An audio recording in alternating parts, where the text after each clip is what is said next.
Hi. Thank you so much, everyone is here. Hi, Bob. Good to see you.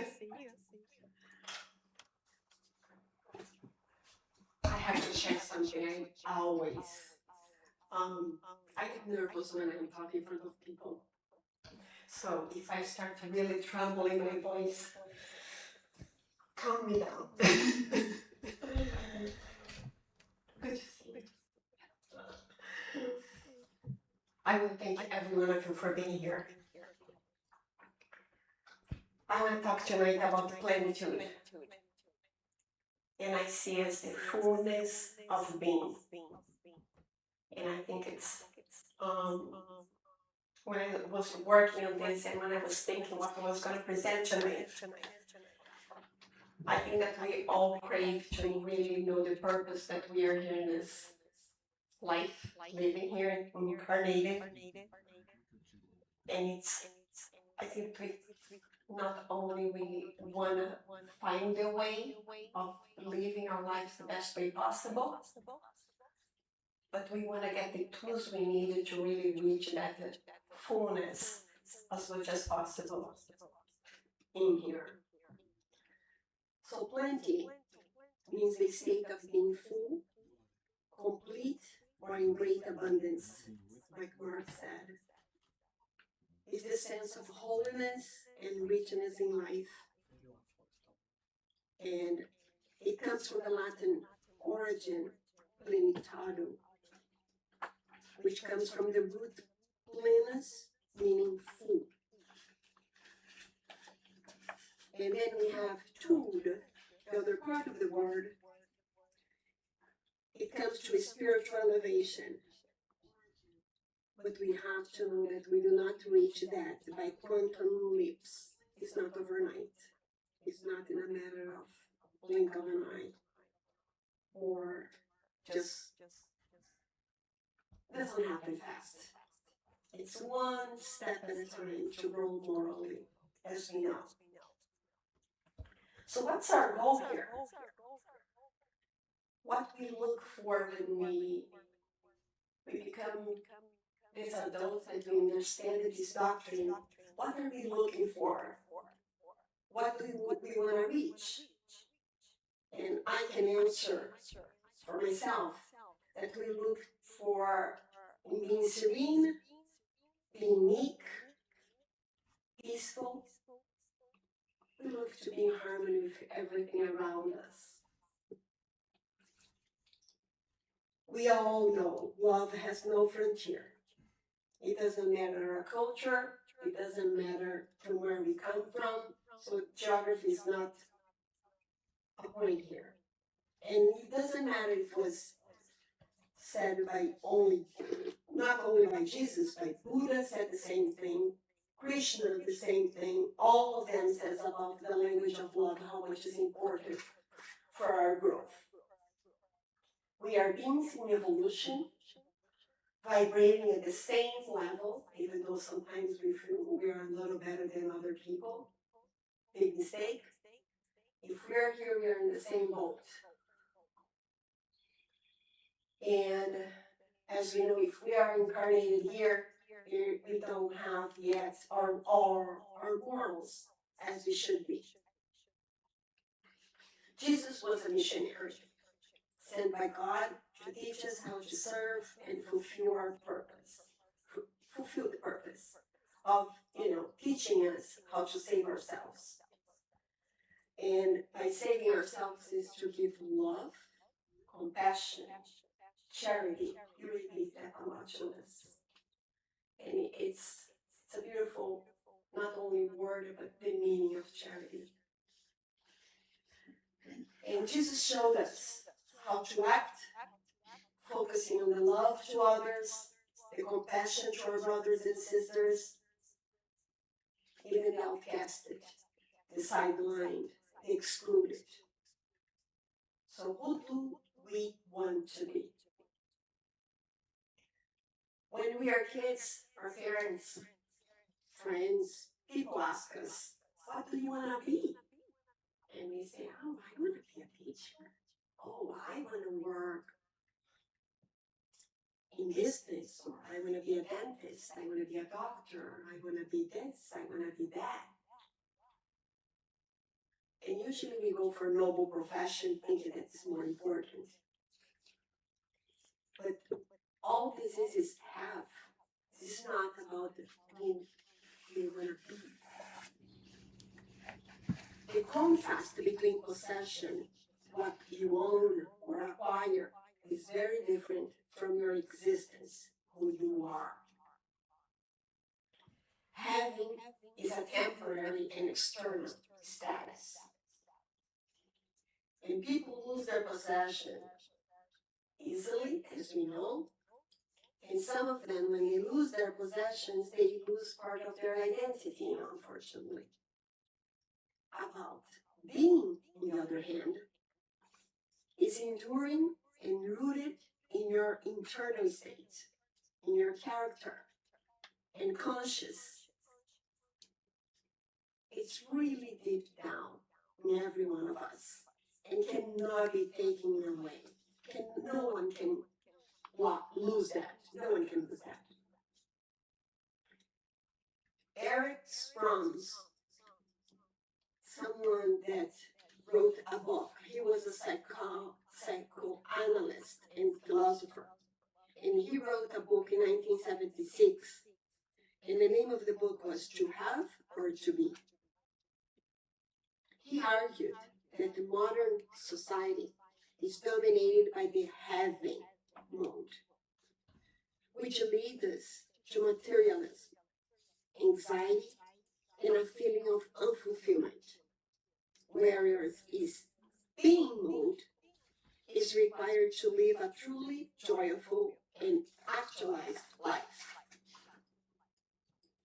So who do you want to be? I'm sure that all of you, just like me, we want to be humble. We want to be good. We want to be loving.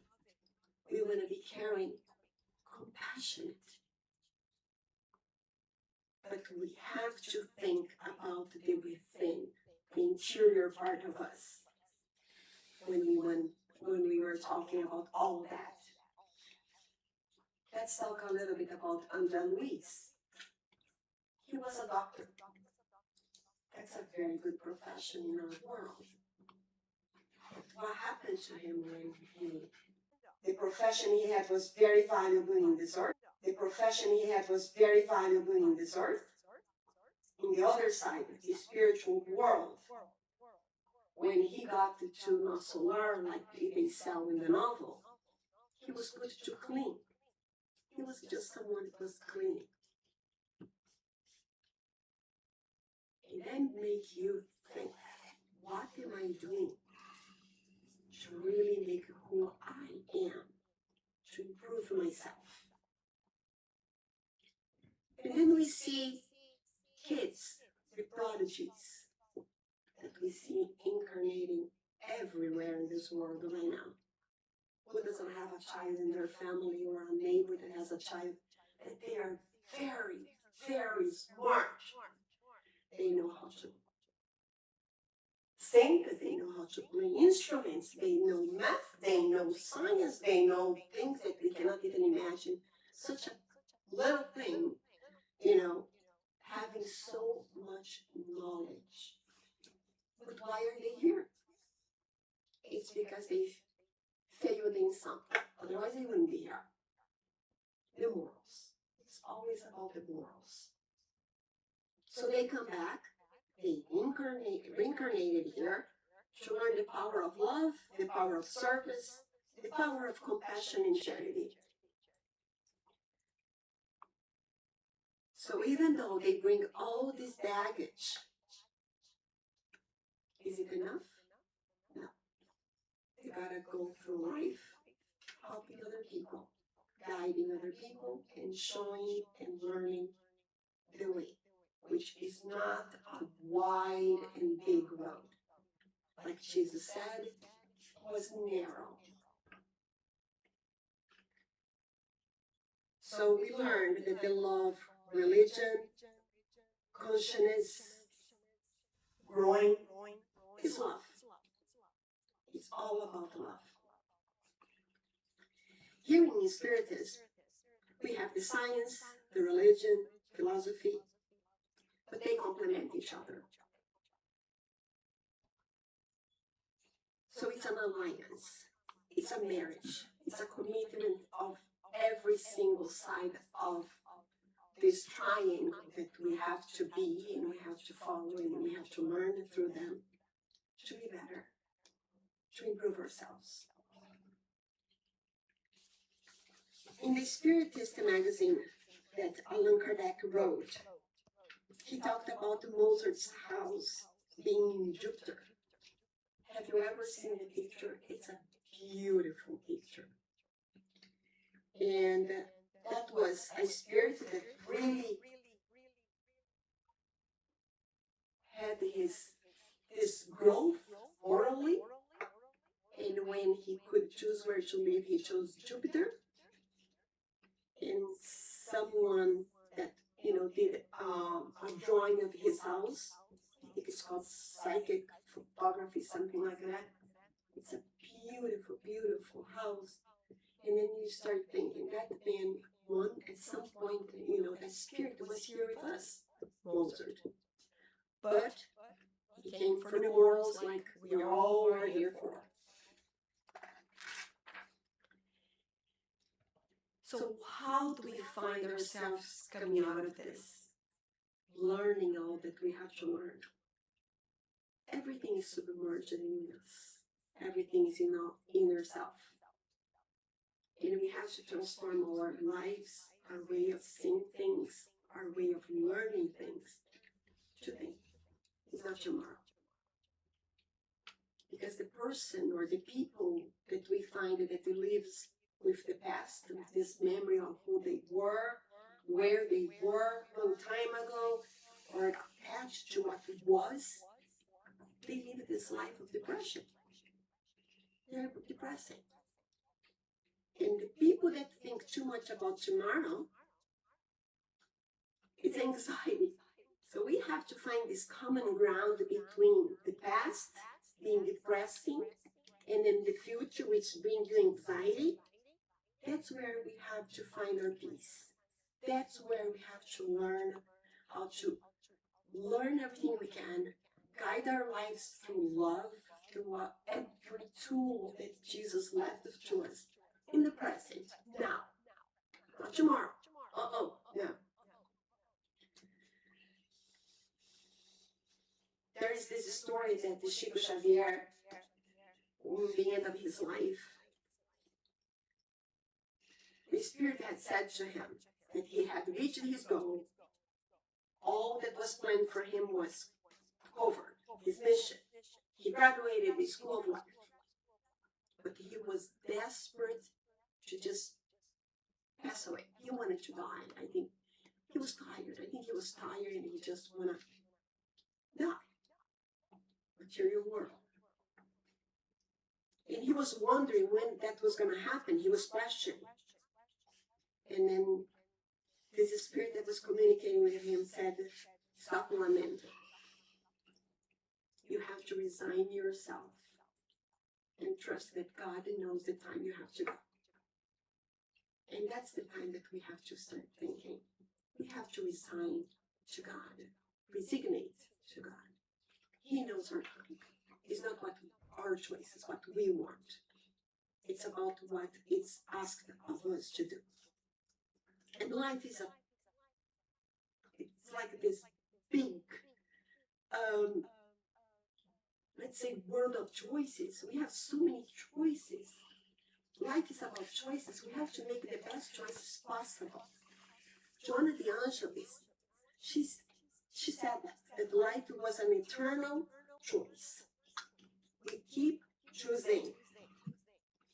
And plus, she said to us that we should live on the present because the future belongs to God. But then we start questioning, why do we suffer? How many times we want things to go fast? Because we are sufferers. We suffer. And if you think about suffering, it's like the learning process that we have to go through. And this mechanism mechanism of the suffering take us through this path that make us progress intellectually, morally, and get better in the end. But we have to go through the suffering. It's part of when we go to school. Can we go from first grade to fifth? No, we don't. We have a process that we have to complete. Suffering is this process. If we are here, we have to be open that we are here for a reason. We have to do what we came to do. Jesus told us that there are large roads, and we make choices with those roads. As we know, sometimes we want to cut the corners. We want to cut the way to get ahead of everyone else. But we have to see that, pain is a blessing. So many people, when they find themselves going through very, very tough situation, or can be in any matter, could be even financially. And some people decided, you know what, I cannot endure this anymore. But then what do they have in front of them? They have the choice of suicide or choose life, endure, win this, reach the fullness of being here and living this pain that this person, this spirit has to go through. Of course, the cutting corner would be saying, oh, you know what? I'm done. But it is the easiest way? No. There is the whole consequence of this effect of suicide that we should keep away from it. So we have to resignate ourselves. No matter how traumatizing is the situation that we find, we have to endure. And when someone commits something really bad to us or someone in our family, how many of us sometimes think that is an eye for an eye? Oh, someone hurt my kid, someone hurt my mom, someone hurt someone that you love so much. You want an eye for an eye in that instant of being so into the emotion of it. You want to destroy that person, that individual that really brought you that pain. And that's where we need to educate ourselves. And we have to wait, unfortunately, for many of our emotions not that we don't deal well. We have to educate ourselves that we have to forgive. We have to let it go. This is not going to take us anywhere eye for an eye. Death penalty, for example, does it solve all the problems in the world? The death penalty? No, it doesn't. Because even though we think that the problem was solved, I remember exactly when there was that shooting in Parkland with that kid that killed so many kids. And could be my kid in the middle, okay? I remember that when came the day of the justice of men, and they decided that he was gonna be in prison forever, I was glad. I was one of them that I was glad that he got that for life, not the death penalty. Because otherwise he does not learn the process of what he has done in here. He took lives, and he will have to pay for those, but it's not up to us to decide what this kid has to do. So the whole understanding of what he created, he will have to deal for himself. It's not in our hands. Another situation that we sometimes do not understand, it's pregnancy for girls that has been abused, and then they want to an abortion. They want to take their baby away because they think that that's the fruit of something horrible. And there's a case in one spirit center in Brazil that this girl, very young age, showed up pregnant and was the fruit of abuse. And she wanted that baby out in a heartbeat. She was not even thinking straight. And they start talking to her. And after so much conversation, so much people guiding her, and there was a lot of support that she got in that center, finally, she came to the sense that, you know what, I'm going to continue with this pregnancy, and I will give this kid for adoption once the baby is born. And so a lot of people guiding and teaching and really holding her hand throughout the whole pregnancy. And when it got to 7 months, she lost the baby. And came through a reading, some mediunic meeting, that the reason that that kid got pregnant was because in the past she had done a lot of abortion. So she came herself to carry a baby that was not wanted by her. But the reason and the whole accepting what people were telling her, that she had to do this, she had to continue with this life that was inside of her. Nothing happened for no reason. And once she accepted that the baby, she lost the baby at 7 months before the baby was born. Not that she needs to know why she lost the baby, but she cried when she lost the baby. And that teaches how much that once you choose love, even in desperate situations, there was a reason for. We understand why that happened to her. Not that that should be comforted to any of us. We have to know that there is no cause without effect, like I keep repeating that. So we have to choose life beyond all. And virtues. We come with choices to choose between the love and the hate, being good, being bad, helping people or not helping people, or sometimes, stabbing people in the back. Let's choose virtues. Let's learn the lesson that Jesus gave us, and he gave us a lot of examples of that. He didn't look at us through our color, what we had done, what we carried, nothing. He just loved us the way we were. And another way that we can choose is about being vengeful and forgiving.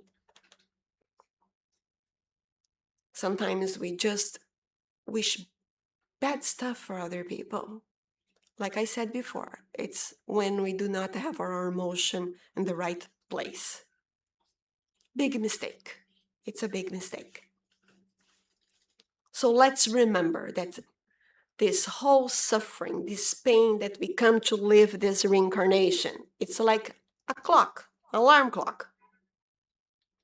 And does not matter if we can turn the Google search and look for ways to get out of our lives. Our easy way to find the way. We continue suffering. But we learn through all this that forgiveness is part of the cure. It's a way to feel fulfilled, to progress in life. And love is another one. Not only love, but educate ourselves about what we need to learn. Let's reevaluate the concepts that we have in our lives. Free will always be given to us. And we talk about so many occasions in here. But it's up to us to pick the right choices. And if we choose wisely, even though the path is very narrow, we will learn. Our God, our only God, is a God of love, mercy, not of achievements, not a Lord of the armies. He doesn't hold us hostages. And let's remember another thing about the revenge, that when people start thinking about the revenging about something to other people, it's like you getting yourself into mud to throw in that person that you are trying to reach. The first one to get the mud is ourselves. So let's remember that any bad feeling, the first one to put their hands on it, it's us. But nature teaches us that we all go through transformation. Even the wood. For us to have a chair made of wood, someone had to go get the wood from the middle of nowhere, a tree or something, and to transform into a chair, into a desk, into a table. The same thing happened to a diamond. Do we find diamonds shining everywhere? Mm-mm-mm-mm. It takes polishing. It takes first finding it. It's within. It's a in situation for a lot of things that is valuable to us. Even the seed. What do we do with a seed if you want to have a plant, a tree? We plant the seed. So all of this, everything takes time. Work, determination, commitment, effort. Not only to change, but to transform and to be better. But this world that we are living right now, at least that's how I see it, there's a lot about accumulating material. We get attached to material things and we forget a lot of the things that are really valuable to us. But have you ever seen next to a casket someone that just passed away, a moving truck? I never saw. We don't take what we have in a moving truck with us. We barely, they put a cloth over our body. Someone will do that, but we don't take anything out of this world that's material. So our jewelry, my beautiful, amazing car that costs $200,000, whatever, do we take it? We don't take anything with us. There is no moving. It's just we go the way we are. The only thing we take with us is what we have learned and what we have collected in here. So I am, it's way more important than what I have. And we have to find this balance between body, spirit, and mind. And we have to start thinking that drugs, for example, or people that are so obsessed about some addiction, they're not taking care of their body. And it starts with our body. We have to be so careful what we do with the body. Some people choose yoga. Some people choose to do walks every day. The way we feed ourselves, good food, good things. Not being sedentary or lazy, always comfortable with everything around us. No, we should take care of our body. But then come the mind, our emotional part. Do we meditate? Do we pray? Do we know how to breathe? Even when we are going through very tough times, we gotta practice all that. We have to know how to control ourselves, control our guilty, and find harmony, balance in everything we do in here. And then comes the spirit part. We have to feel that we are plenty, we are whole. And how do we do that? Let's practice our faith. That's why we come here for. Look in this link that anchor us to this amazing and merciful Father that gives us the strength to keep fighting. So we should feel proud of ourselves when we spend some time coming here and looking for knowledge,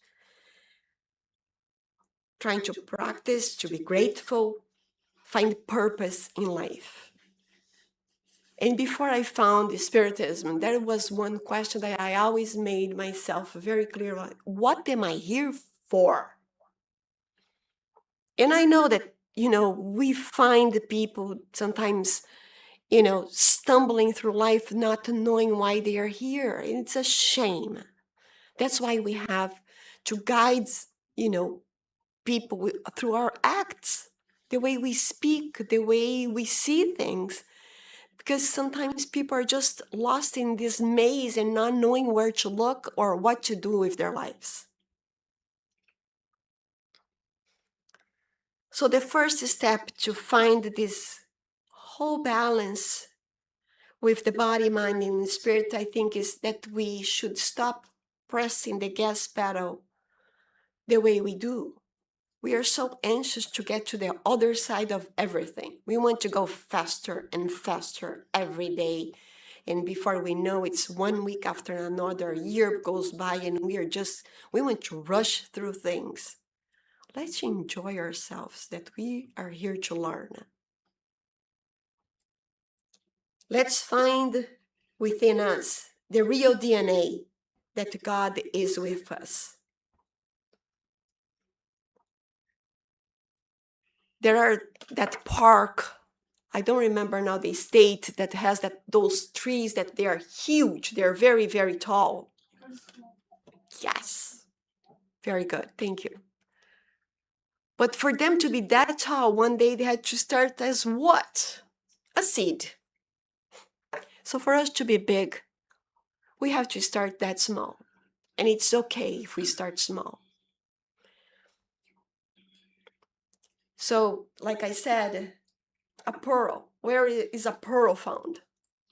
Not roaming around everywhere we go. No, it's within those shells. Even the fish that inside of the ocean. So let's find the seed inside of us that we need to make it grow.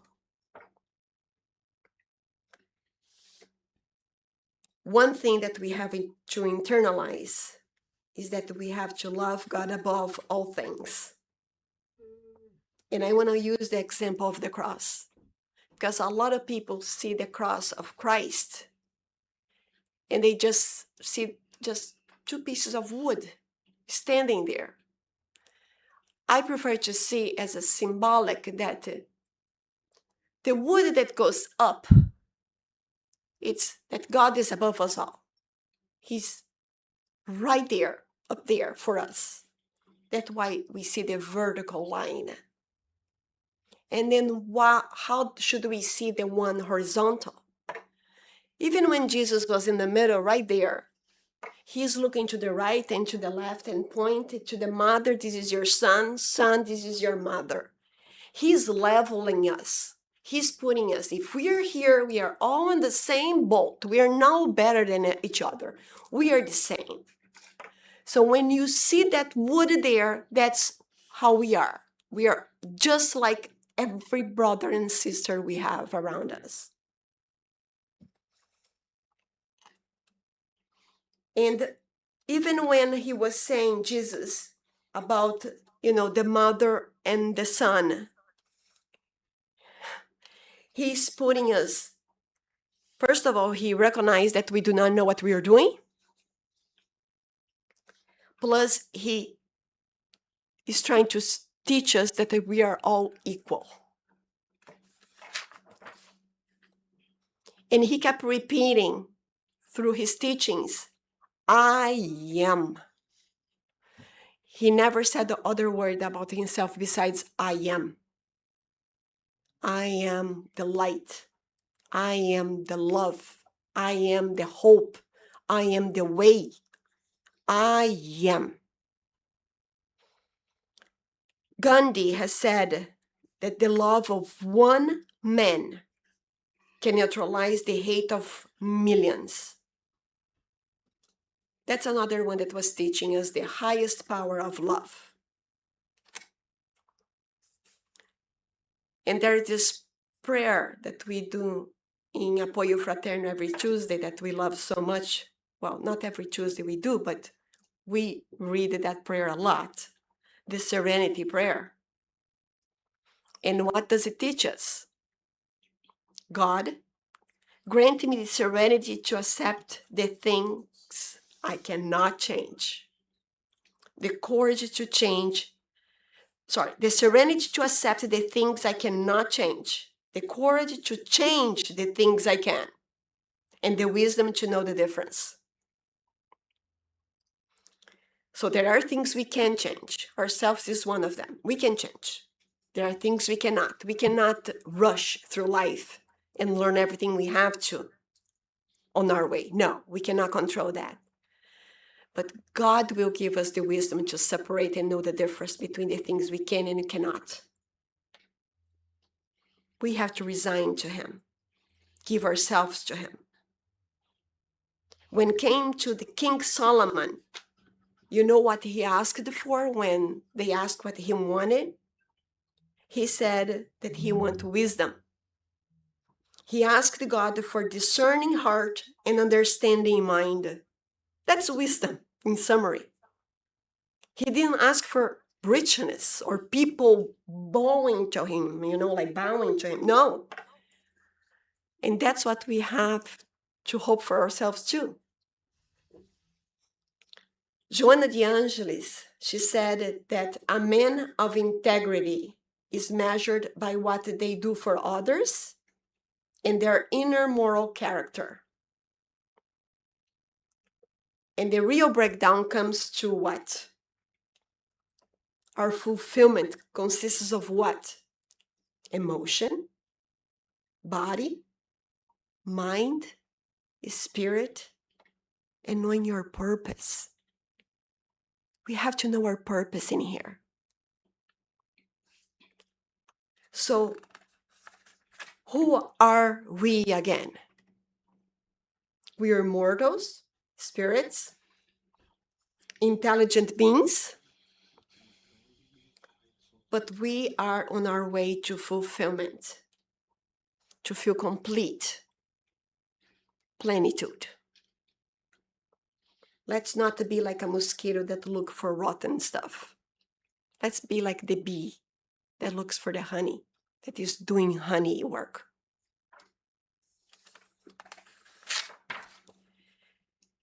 And another thing that came to my attention when I was doing this study is about that about 1 to 2% of our diseases are hereditary, and the rest we create.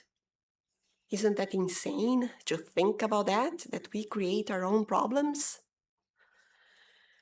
We need to learn that we are here to conquer this kingdom of God that was promised to us, to find the goodness in us. And we are all part of a whole.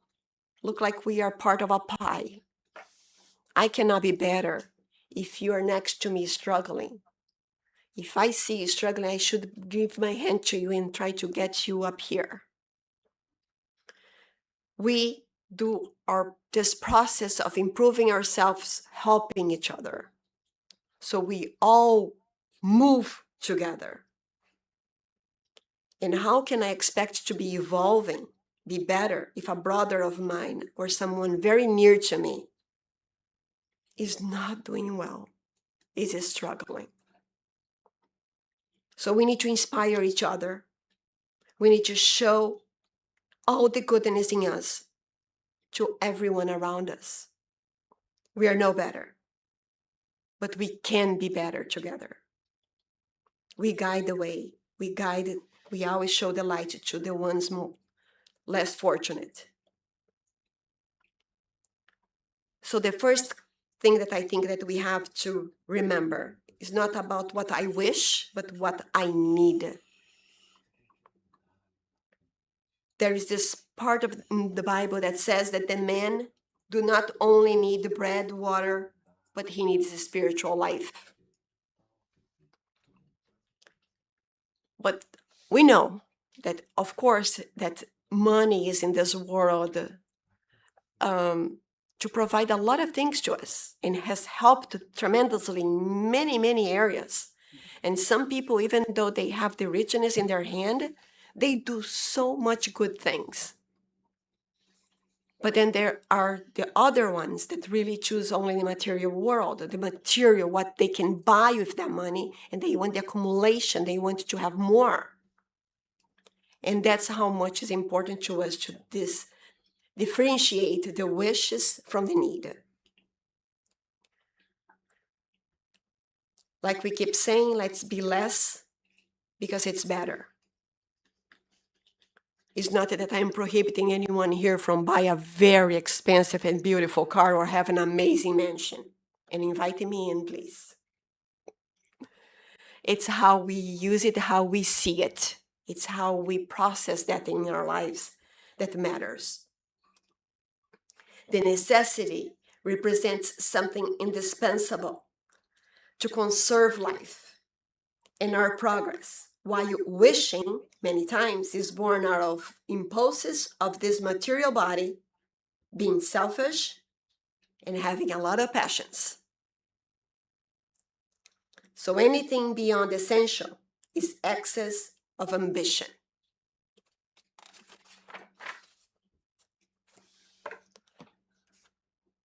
So let's follow Jesus and find our plenitude. Almer Sater, he has said, all men carry in himself all the talents of being able, talents of being happy. So where is all that we need? Inside of us. And I always point, and maybe it's my consciousness, but I always point to my chest, like my heart, because I think that God is everywhere within us. And Divaldo Franco has said that the big challenge for man is himself. And I agree.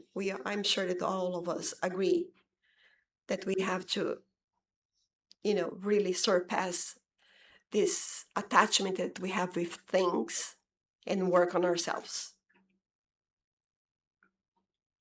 And one thing that I would like to say is that one of the last few words, statement that came out of Jesus' mouth when he was dying, that he was on the cross, he said, Father, into your hands I commit my spirit. What does it mean? He gave himself in. He trusted God. He trusted our Father. And once I think that we give ourselves to our Almighty Father, we are giving ourselves the pure and clean self that we already have in us. So Jesus has been the highest spirit ever being here in this earth. So to us, I want to finish with this sentence because I think it always gives me like such high hopes for myself, that He is the way, He is the truth, and He is the life that we want. So I hope that I was clear, that I didn't shake too much. Thank you for everyone. It's time to be here for me. And I appreciate you having me here. Thank you.